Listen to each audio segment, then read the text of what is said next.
I was out here cleaning my hardscape steps and I realized I should probably do a video. I've had a couple clients that have asked me about gunk and stuff, you know, under the caps of the steps and sometimes on walls.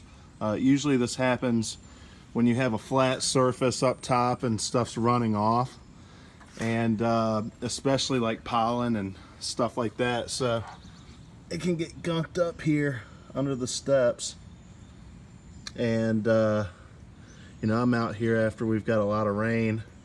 Everything's kind of soft, and I put some mildew, moss and algae remover on a couple weeks ago. Wet and forget, or spray and forget, which you just spray on, leave it on. It works over time.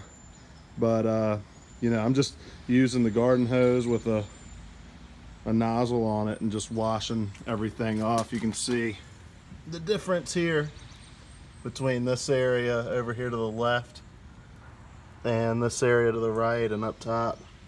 Looks a lot better. So, and every now and then, occasionally, you'll need to you know, spray off under the caps and on the face of your wall where you got a whole lot of nooks and crannies there. So hope this has been helpful.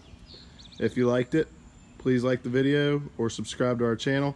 And if you have any questions about any of your own projects, please ask in the comments below, and I'll be happy to answer in another video. Take care.